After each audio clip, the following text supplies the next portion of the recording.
오늘도 하나님께서 임마누엘로 저와 여러분과 함께 하심을 믿고 오늘도 모든 일 가운데 우리 주님과 동행하시는 그런 여러분이 될 수 있기를 주님의 이름으로 축원합니다. 다윗은 어제 우리가 말씀을 나눈 대로 오랫동안 사울에게 쫓기는, 그래서 안정과 쉼이 없는 삶을 지속하다 보니까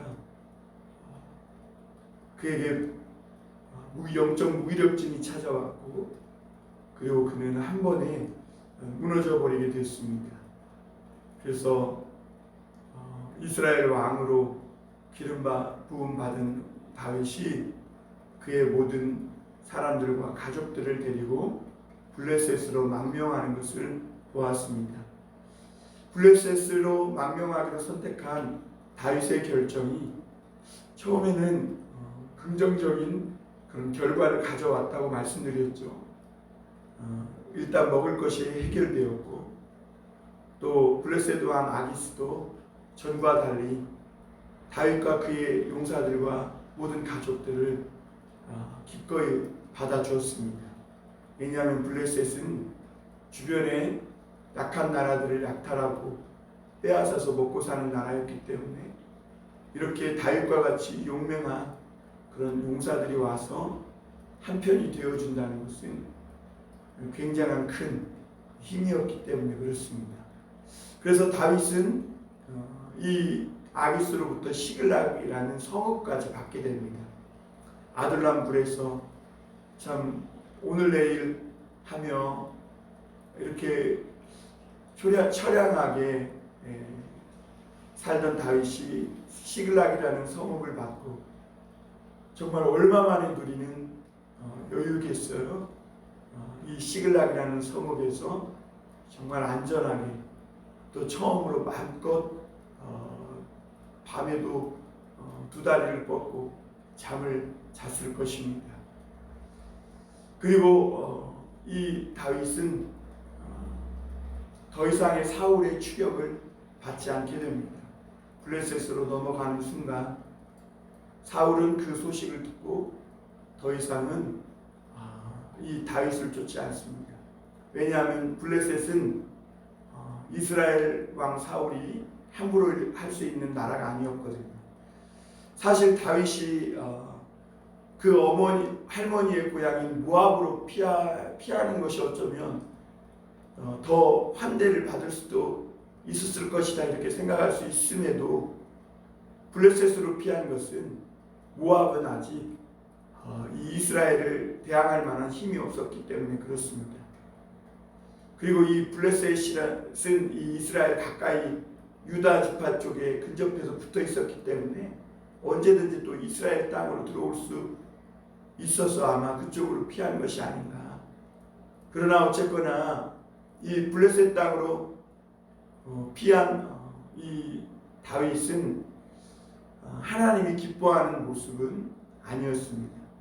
왜냐하면 그동안 하나님께 기도하고 하나님의 음성을 묻고 행하던 이 다윗이 블레셋으로 넘어갈 때는 하나님께 물은 적도 없고 또 하나님의 음성을 듣고 행한 것도 아니에요.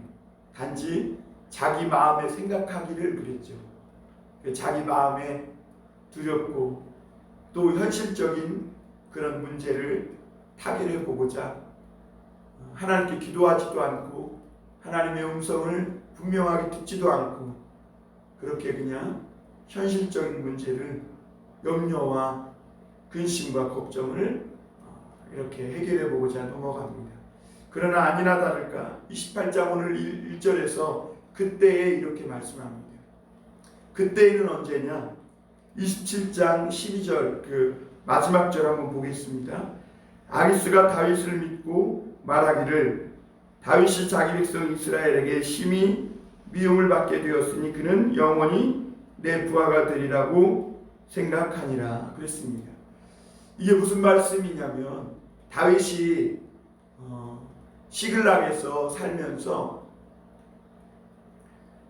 이 블레셋 주변의 약한 성읍들을 쳐서 남녀를 죽이고 물건을 빼앗아 와서 그걸 가지고 아기스에게 이르러서 아기스에게 바친 거거든요. 그러니까 블레셋 사람들이 사는 방식으로 똑같이 죽이고 빼앗고 강탈하며 마치 강도처럼 이렇게 살아간 것이죠.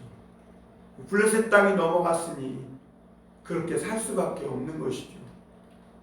그래도 하나님의 땅 이스라엘에 있었으면 그가 힘들든지 어렵든지 하나님이 지켜주시는 은혜로 살고 하나님이 주시는 먹여주시는 그 양식으로 먹고 살고 그랬는데, 그래서 옳은 길 선한 길 정말 복된 길을 그래도 그가 걷고 있었는데 블레셋 땅으로 넘어온 뒤에는 이렇게 남의 것을 빼앗고 죽이고 그리고 그것을 또 잘 보이기 위해서 블레셋 왕 아기스에게 갖고 와서 바치는 그런 일을 하게 됩니다.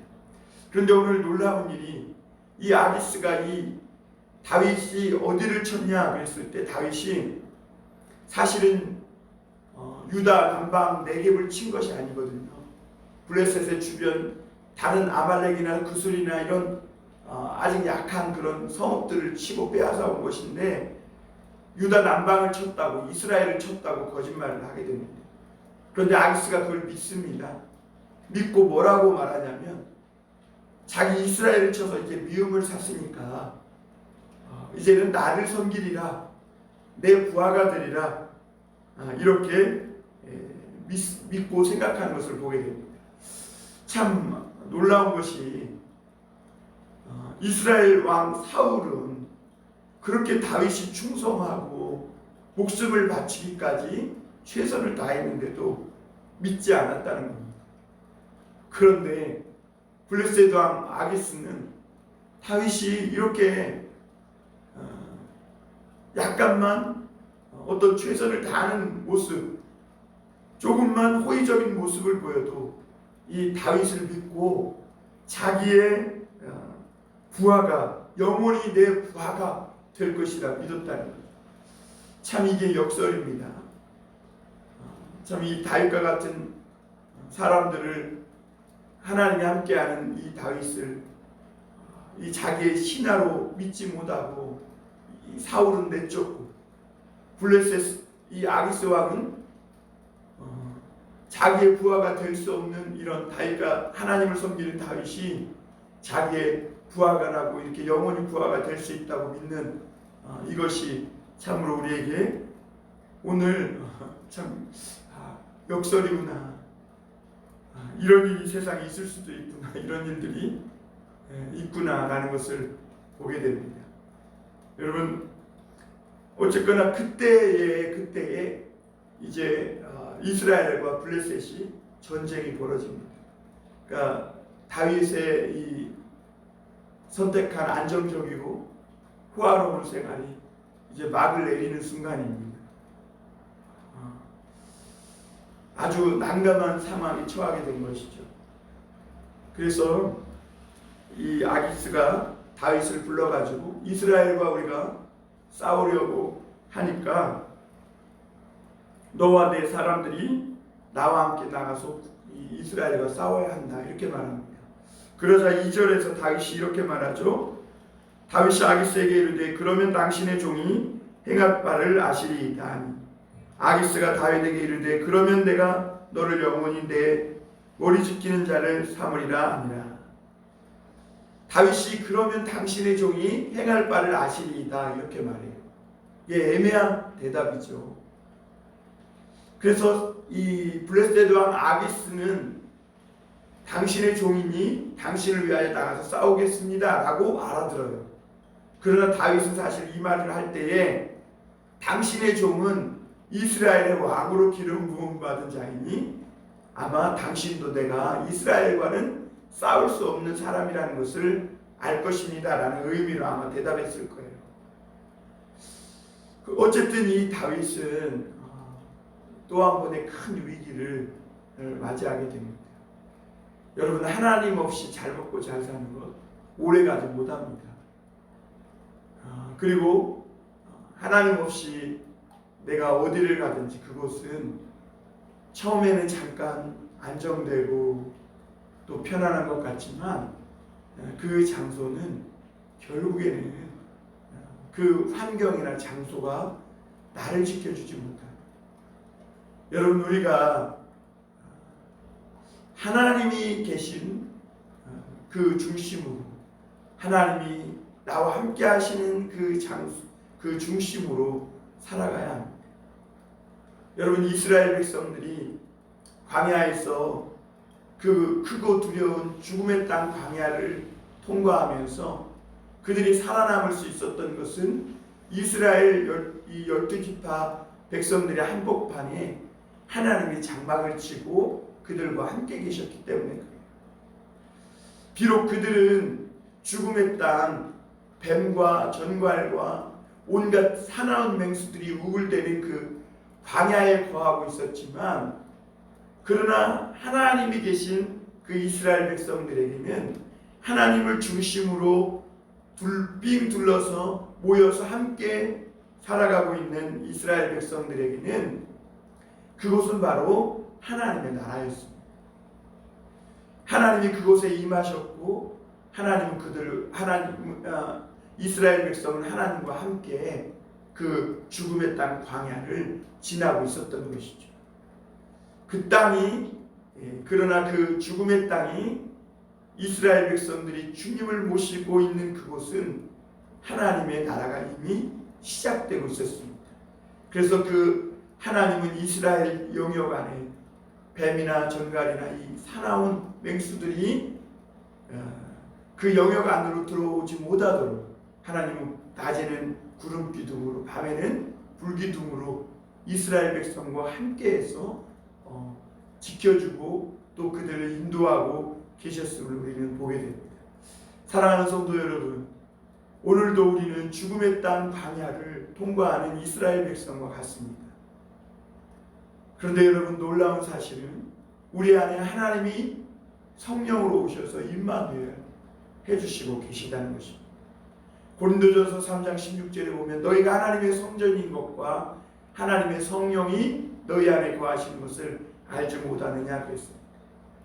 여러분, 하나님이 오늘도 우리에게 동행해 주시고 또 이 시간에 여러분이 느끼든지 못 느끼든지 우리 부활하신 예수 그리스도는 성령으로 오셔서 저와 여러분과 함께 내주해 주시고, 또 하나님이 나와 임마누엘로 함께 하셔서 오늘 내가 어디를 가든지 나 혼자 가는 것이 아니라 주님이 앞서서 인도해 주시고, 지칠 때는 뒤에서 밀어주시고, 내가 절망하고 주저앉았을 때는 손을 잡아 일으켜주시는 하나님이심을 믿으시길 바랍니다.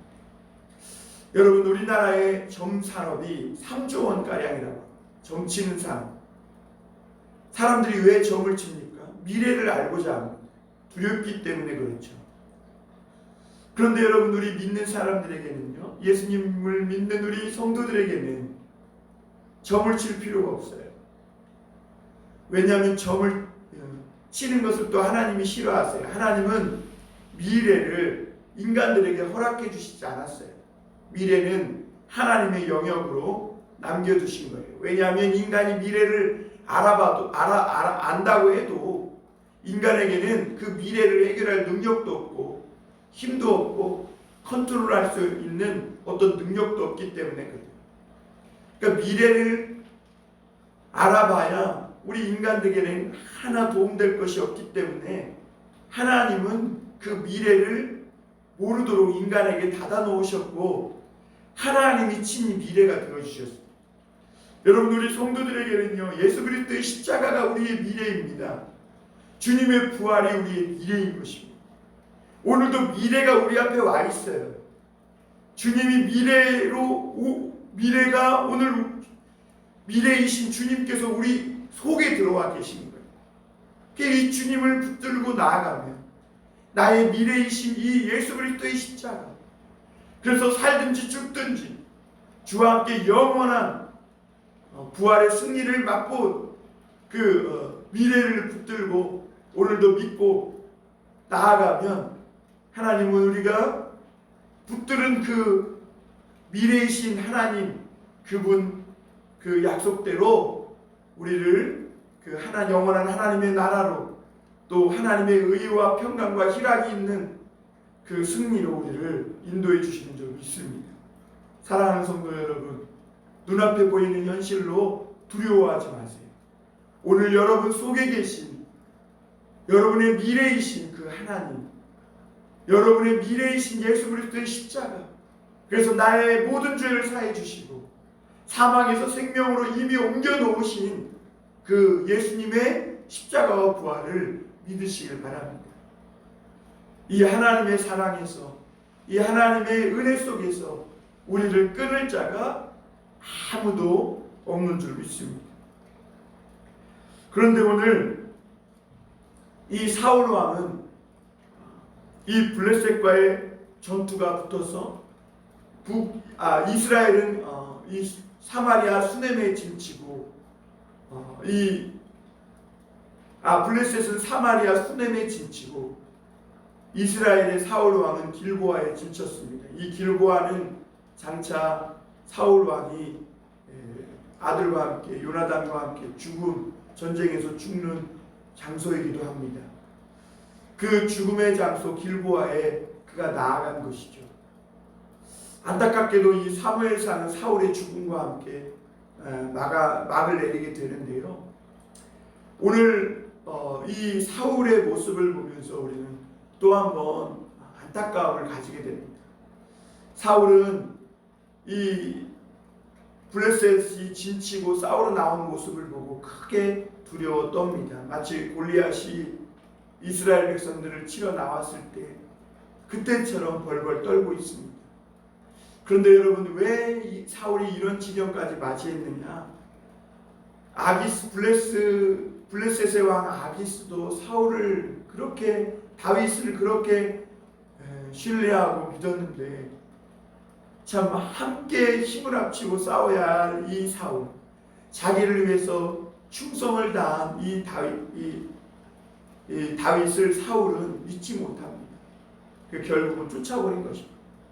이스라엘이 하나님이 세우신 이 놀라운 용사가 서로 싸우느냐고 이스라엘을 지켜내지 못하고 있는 것을 보게 됩니다. 여러분, 교회도 마찬가지입니다. 교회도 서로 싸우면 사단이 무서운 것이 아니에요. 사단은 원래 힘이 없어요. 그런데 왜 사단이 두려워 벌벌 떠느냐? 교회에서 성도들끼리 싸우고 믿는 신자들끼리 싸우는 거예요. 그러니까 사단이 두렵고 무서운 거예요. 오늘 이 블레셋과 이스라엘의 균형이 맞았던 것은 다윗이 이 이스라엘에 있었기 때문에 그래요. 그래서 블레셋이 함부로 이스라엘을 넘보지 못했던 거예요. 그런데 사울 왕이 이 다윗을 쫓아내자 다윗이 이스라엘의 용사인 그 다윗이 블레셋으로 넘어온 이 아기스 왕은 그냥 힘을 얻어가지고 이때다라고 생각하고 이스라엘을 치러 올라온 것이죠. 그 앞에 사울은 두려웠습니다. 그래서 하나님께 물었습니다. 그런데 하나님은 꿈으로도 또 우림으로도 또 선지자로도 대답하지 않으셨어요. 당연하죠. 사울이 그동안 자기 왕의 자리에 어떤 집착해서 다윗에게 떡을 주었다고, 다윗을 환대해 줬다고, 그 제사장 85명을 다 죽이고, 그리고 그 땅까지 불살라가지고 어린아이까지 다 죽여서 더 이상 이스라엘 땅에는 하나님의 말씀을 선포해 줄 사람이 없어요. 사울을 위해 하나님께 물어줄 사람도 없고 기도해 줄 사람도 없는 거예요. 그러니까 예전에 사울 왕이 한때 신앙을 가지고 다 내쫓았던 신접한 여인을 도로 찾습니다. 여러분, 사실 하나님이 말씀해 주시지 않으면 침묵하시면 그것도 응답이라는 것을 여러분 아셔야 합니다. 여러분, 하나님이 항상 말씀에 뭔가 나에게 막 어떤 감동을 주고 분명한 음성을 들려주고 이것만이 응답이 아니라 하나님이 침묵하신다는 것은 침묵 그 자체로 하나님의 응답이라는 것을 여러분 기억하셔야 합니다. 그때는 어떻게 해야 합니까? 하나님이 왜 침묵하십니까? 하나님은 죄와 함께 있을 수 없는 거예요. 그러니까 하나님은 침묵하신 것이죠. 그러면 사울은 회개하고 돌이키고 하나님의 음성이 올 때까지 기다려야 하는데, 늘 사울은 다급하면 인간적인 방법으로 인간적인 수를 써서 그렇게 문제를 해결해 보려고 노력합니다. 그래서 신접한 여인들을 쫓아냈다가 도로 신접한 여인을 찾아요. 엔돌의 신접한 여인을 옷을 변장하고 찾아가는 거예요. 그런데 이 신접한 여인이 사무엘을 불러 올려서 사울과 이야기를 나누게 하는데요. 우리가 이 이야기를 보면 꼼짝없이 사무엘이 죽은 영이 올라와서 사울에게 이야기하는 것 같아요. 그러나 여러분, 이것은 속는 것이었습니다. 이 죽은 영은 이렇게 올라올 수가 없습니다. 땅에서 올라오지도 않고, 이 사무엘의 죽은 영은 하나님의 나라에 갔을 텐데 땅에서 올라온다는 것 자체가 이것은 성경에, 이것은 하나님의 그 원리에서 굉장히 벗어난 이야기입니다. 그래서 사무엘과 같은 한 영이 올라오는 것을 본 것이죠. 사무엘은 아닙니다. 그리고 사무엘은 다윗을 위해서, 이 사울을 위해서 하나님의 길에서 벗어난 사울이지만 늘 사울이 하나님 앞에 돌아오기를 바랬던, 그래서 기도했던 선지자였습니다. 아무리 사울이 이렇게 하나님의 길을 벗어났다고 해서 사울을 이렇게 저주하고 또 마치 야단치듯이 또 사울이 너는 끝났어 이제는, 이런 식으로 하나님의 선지자 사울은 그렇게 사무엘은 그렇게 말하지 않는다는 것입니다. 여러분, 하나님의 사람들은요, 너는 이제 끝났어, 너는 끝이야, 이렇게 말하는 법이 없어요. 하나님의 뜻을 물으려고 오는 사람에게는요, 진짜 하나님의 사람이라면 희망을 줘요. 왜냐하면 어떤 상황에서도 다시 하나님께 물으러 나왔다는 것 자체가 희망이고, 하나님의 뜻을 알고자 한 그 마음이 이미 은혜 받은 마음이고 하나님이 역사하기 시작한 거예요. 여러분, 사울 왕이 안타까운 것은 그런 마음으로 처음 왕이 됐잖아요. 하나님의 뜻을 묻고 구하고, 그래서 하나님의 성령이 임했고 하나님의 분명한 음성이 들려지고, 그래서 사울이 변하여 성령을 받고 감동해서 변하여 새 마음이 임하여 그렇게 성령에 감동된 왕이었음을 우리가 보게 됩니다. 그러나 오늘 사울은 신접한 여인에게 그렇게 찾아가서 자기의 미래를 점치는, 성령으로 시작했다 육체로 마치는 안타까운 현실을 맞이하고 있는 것이죠. 그런데 또 한 가지 놀라운 사실은요, 신접한 여인은 자기 생명을 돌아보지 않고 이 사울 왕에게 순종했다, 이렇게 말합니다. 오늘 21절을 보겠습니다. 그 여인이 사울에게 이르러 그가 심히 고통당함을 보고 그에게 이르되 요종이 왕의 말씀을 듣고 내 생명을 아끼지 아니하고 왕이 내게 이르신 말씀을 순종하였으니, 이렇게 말합니다. 여러분, 신접한 여인도 아무런 상관없는 이 여인도 왕에게 순종합니다. 그런데 하나님의 영에 감동된 사울 왕이 하나님 앞에 생명을 다하여 순종하지 못합니다. 여러분, 이것은 얼마나 이 사울 왕이 가는 길이 잘못되었는지를, 극단적인 악한 반대편의 이야기를 들어서 이 신접한 여인, 그러니까 우상에 빠지고 악한 영에 사로잡힌 여인도 왕에게 순종할 줄 아는데, 하나님의 말씀과 하나님의 성령으로 시작했던 이 사울 왕이 하나님 앞에 순종하지 않는 이런 모습이 얼마나 그가 하나님의 뜻에서 멀어져 있는지를 여실히 보여줍니다. 그리고 신접한 여인에게 와서도 하나님의 이름으로 내가 너를 벌하지 않겠다. 신접한 여인에게 미래를 물으러 와서 여호와의 이름으로 맹세하며 하나님의 이름을 망령되이 일컫는 거예요. 여러분, 오늘 우리가 이런 말씀들을 보면서 사울이 왜 이렇게 행하고 있습니까? 그가 하나님과 동행하고 하나님이 그와 함께 해주신다는 이 성령의 은혜, 확신을 잃어버렸기 때문에 그래요. 여러분, 오늘도 하나님은 성령으로 오셔서 저와 여러분들과 함께 해주시고요, 내가 비록 실패하고 넘어졌을지라도 하나님의 약속은 영불변하신 줄 믿으시길 바랍니다. 그 하나님이 저와 여러분과 어디를 가든지 함께 하심을 믿고 두려워하거나 흔들리지 마시고 오늘도 믿음으로 승리할 수 있는 우리 모든 성도들이 되시길 주님의 이름으로 축원합니다. 기도하겠습니다.